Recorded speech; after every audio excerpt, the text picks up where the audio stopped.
Olá, seja bem-vindo ao Descomplicando Te Atualiza. Hoje nós vamos falar sobre cloud privado ou servidor dedicado.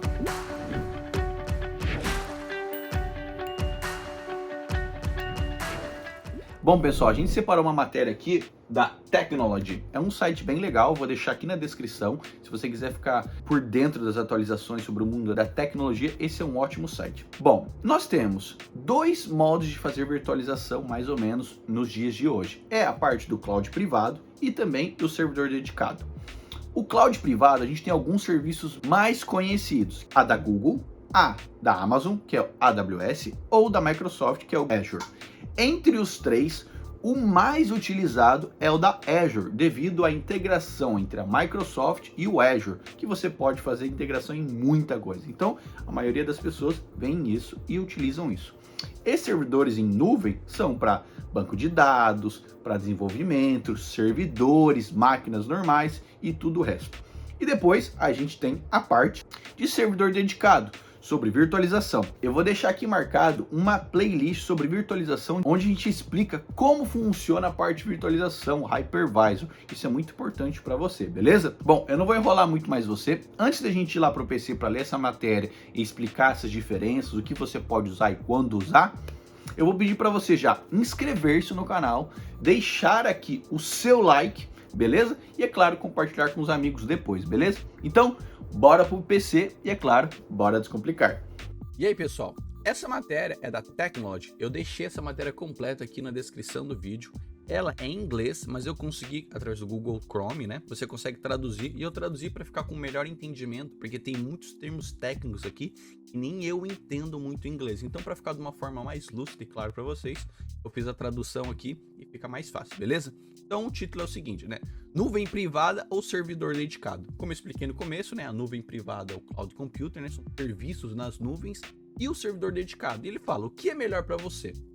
Ele começa assim: nuvem privada e servidor dedicado geralmente são combinados erroneamente como um produto, mas cada opção tem diferenças reais.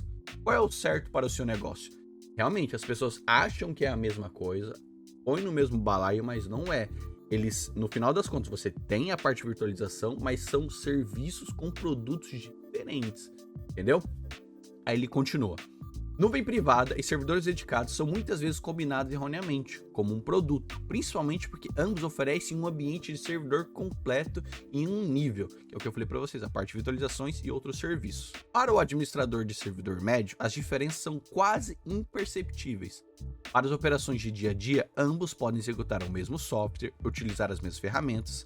Se você estiver acostumado a usar um sistema, poderá alterar facilmente um para o outro. Como eu disse para você, se você usa no dia a dia somente o sistema, você nem vê muita diferença, porque nós, como analista, a gente deixa para o usuário a coisa mais fácil. Então ele vai acessar o produto, o serviço ou um servidor de uma forma, ou um acesso RDP ou através de um Citrix, verificando somente a aplicação, mas ele não sabe onde isso está rodando. Uma vez que você começa a despilo, né, que é você abrir para ver como é que funciona, olhar para o funcionamento interno de cada um, as diferenças reais começam a brilhar. Nenhuma das soluções é melhor do que a outra, como eu disse para vocês. Em vez disso, elas se encaixam em seus respectivos nichos, que é cada coisa para uma pessoa. Então, tipo, você tem essas necessidades, esse é melhor para você. Você tem necessidade, esse é melhor para você. A gente vai discutir isso ao decorrer da matéria. Essa é a distinção importante que os empresários precisam estar cientes ao procurarem implantar em sua organização. Isso aqui, para você que também que é um administrador de empresas, você é dono de alguma empresa ou está pensando em criar algum serviço, é muito importante você entender essas diferenças para não ter gastos a mais ou você ficar limitado depois para você crescer devido à sua incompatibilidade com a sua TI, os seus resources, beleza? Então é importante para você também administrador. Há décadas, as empresas são fortemente orientadas para dados e essa é uma tendência que não desaparecerá tão cedo. Os dados estão sendo usados para identificar tendências de mercado, entender e prever comportamentos dos clientes e permitir que as empresas tomem decisões estratégicas informadas. O sucesso das empresas hoje depende da capacidade de coletar, processar e armazenar dados. O que ele está querendo dizer com isso? Hoje, basicamente, dados e informação valem mais do que ouro. Você perde os seus dados, cara, sua empresa morre. Então, o que ele está querendo dizer com isso também? Se você perde os dados da sua empresa, isso pode ser muito problemático.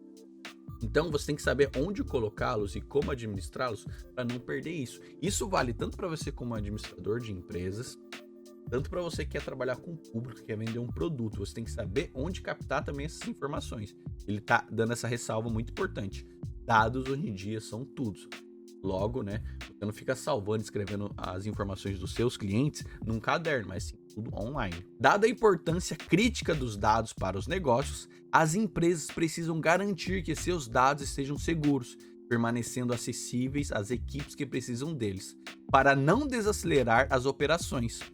Essa demanda por acessibilidade gerou um aumento na aceitação de soluções de armazenamento em nuvem, agravado ainda mais pela pandemia. Então, quais são algumas das principais diferenças entre os dois e por que um pode ser melhor para o seu negócio do que o outro? Devido à pandemia, tudo era on-premise. Eu vou explicar para vocês basicamente o que é on-premise. On-premise é tudo que você tem virtualizado e está na sua sede física.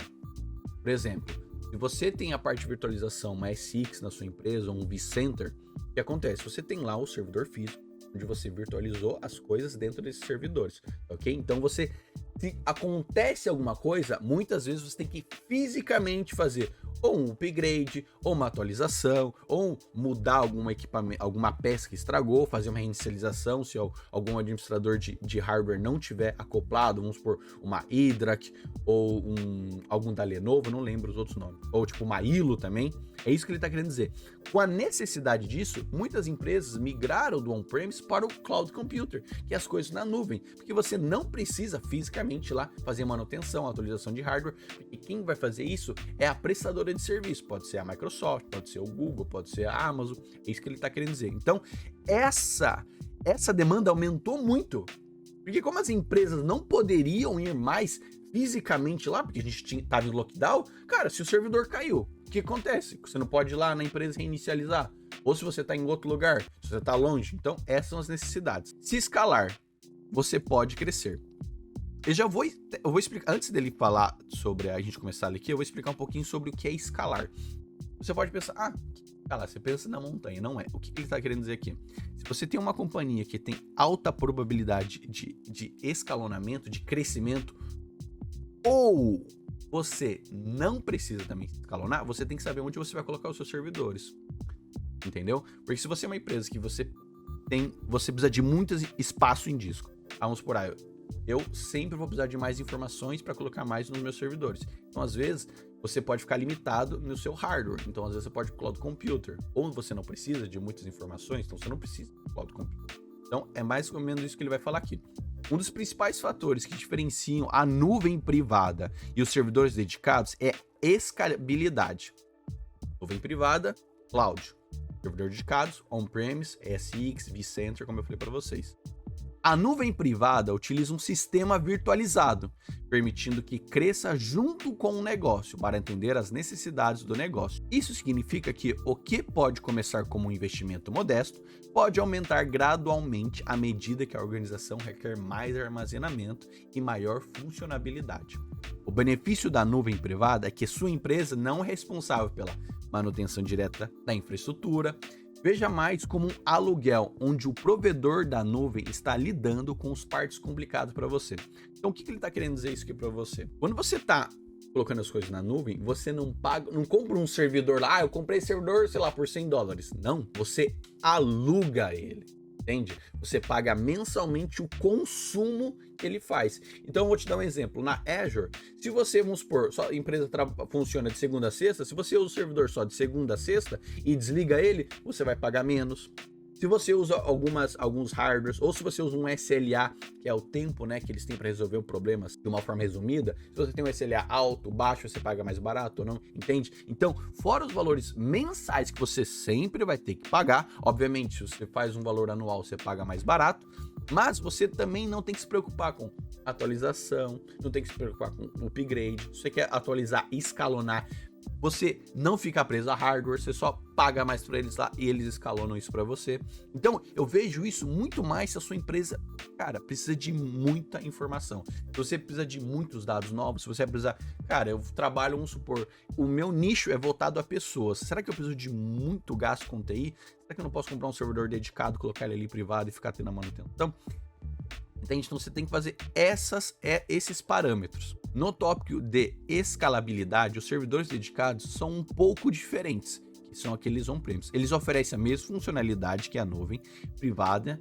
Em alguns casos, podem ser mais confiados e rápidos, porque você tem acesso ali, você não está na internet de todos os seus dados. No entanto, as empresas precisam investir na infraestrutura física, são responsáveis por sua manutenção e precisam gerenciar atualizações. Para a nuvem privada, os provedores estarão preparando os seus negócios para o futuro, antecipando a demanda e sempre esforçando para ter capacidade de crescimento, beleza? Aí entra numa coisa muito importante aqui para a gente finalizar, que é a segurança de dados. Com segurança, há um argumento natural, de que servidores dedicados ofereçam maior proteção, porque consiste em um elemento offline, não virtualizado.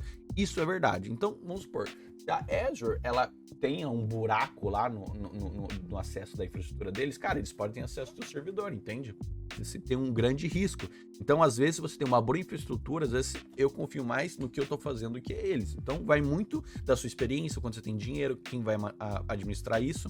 Agora, embora isso possa conter alguma verdade, os servidores dedicados também têm sua vulnerabilidade. Embora o elemento offline dos servidores dedicados proteja contra ameaça de ataques externos, ele torna o sistema mais vulnerável a desastres naturais, que é o disaster recovery, né? Explode o prédio. O que você fez? Entende? Então, normalmente a gente faz, vamos supor, a gente faz 3 tipos de backup, né? A gente faz o backup normal, o backup copy em um outro local e a replication, né? Que seria para disaster recovery. A gente replica isso em outro lugar, normalmente, às vezes em outros estados ou outros países, dependendo da sua quão críticos são os seus dados, né? Incêndios, roubos, inundações, eventos climáticos estranhos devem ser levados em consideração. Isso é muito importante em qualquer sistema, o que aumenta o custo e exige mais tempo de seus equipes de TI que precisam estabelecer e manter o sistema de backup, como falei para vocês. Aqui ele dá uma finalização, acho que não precisa dessa parte, eu vou ler só essa parte que é bem legal aqui. O serviço de nuvem privada enfrenta uma ameaça crescente de ataques externos devido à sua natureza online. Embora isso não possa ser evitado, certamente não deve descartar aqueles que procuram dar um sistema de nuvem privada. As medidas de defesa e os sistemas de recuperação se tornam mais sofisticados a cada dia, dificultando a execução bem-sucedida dos ataques. As práticas de criptografia de dados também significam, no caso improvável de um ataque, muitas visualizações não geram dados utilizáveis para os invasores. Consegue ter acesso aos dados porque está criptografado. Então, o que quero que você tire como insight dessa matéria aqui? Cara, antes de você criar a sua infraestrutura, tem que ter ideia em 2 coisas. Primeiro, a sua equipe de TI, ela tem capacidade para administrar uma infraestrutura toda na Azure, porque muda tudo online. A sua empresa, ela tem uma escalabilidade muito grande, né? Ela vai escalonar muito grande, ela precisa de atualizações, vai precisar de mais espaço em hardware, assim dizendo, para informações. Você precisa necessariamente ter esse serviço porque custa caro. Cada servidor mais ou menos sai de 80 a 100 dólares na nuvem. Depois tem licença, depois tem que ter manutenção, entende? Depois tem as licenças de Active Directory, essas coisas, 365. Então você tem que colocar tudo na ponta do lápis. Porque senão pode acontecer 2 coisas. Primeiro, você começa a crescer muito e você fica limitado com o seu hardware. Ou segundo, você tem um hardware muito grande e não precisa daquilo. Então, aprenda a trabalhar com os dois. Veja quais são as suas necessidades dentro de um período de 5 anos, 10 anos, para ver se vale a pena você ir para cloud. Ou você pode ter um ambiente híbrido, que é muito mais comum hoje em dia, né? É o híbrido, que até a Microsoft ela trabalha com isso, que é o on-premise junto com o cloud computer. Para você técnico, eu aconselho você entender os dois. Entenda o cloud computer, as principais ferramentas que tem, né? Esses ambientes que eu dei para vocês aí da Azure, da Google, da AWS. Mas, como dica de uma pessoa que trabalha muito nessa parte, eu diria para você se dedicar um pouquinho mais a Azure, que é o que cresce mais, é o que mais é utilizado, beleza? Normalmente as outras plataformas elas são utilizadas mais ou menos como storage, como temos trabalhos da AWS, trabalhos da Google, e entenda muito o cloud computer aí. Galera, Entre nessa matéria, tem muitas outras matérias aqui que a Technology traz pra gente aqui. Então, entre e acessem e veem outras coisas aí. Se você não tem um pouco de dificuldade com o inglês, você pode traduzir no Google Chrome aí, botão direito. Você tem aqui, ó, traduzir para português, já tá traduzido, então ele não precisa. Beleza? A gente vai lá pro nosso vídeo de finalização e a gente se fala daqui meio segundo. Beijo. E aí, pessoal, gostaram do vídeo? Eu espero que sim. Como vocês viram na matéria, tem muita diferença então, quando você usa o cloud, né, e quando você usa o servidor dedicado. Se você tem uma escalabilidade muito grande na sua empresa, às vezes é melhor você ir para a parte do cloud, porque você pode crescer sem ter problemas. Você não precisa de um data center, eles fazem a manutenção, a atualização, você só cria as máquinas e eles administram lá. Se você é uma empresa pequena, às vezes é melhor você comprar um servidor e fazer tudo privado ali. Então, tudo depende, como eu disse, quanto você quer gastar, quanto você precisa de research e você faça a melhor escolha. E aí, gostou da matéria? Ficou com alguma dúvida? Escreve aqui nos comentários, é claro. Se não deixou o like no começo, deixa aqui no final e já se inscreve no canal e é óbvio, nos siga nas redes sociais para ver mais conteúdo durante a semana e sempre tem vídeo novo aqui no canal, tá bom? Muito obrigado por ser essa pessoa linda. Agora eu me vou porque hoje eu tenho uma janta maravilhosa feita pela minha esposa, tá bom? Um beijo, até a próxima e tchau, tchau.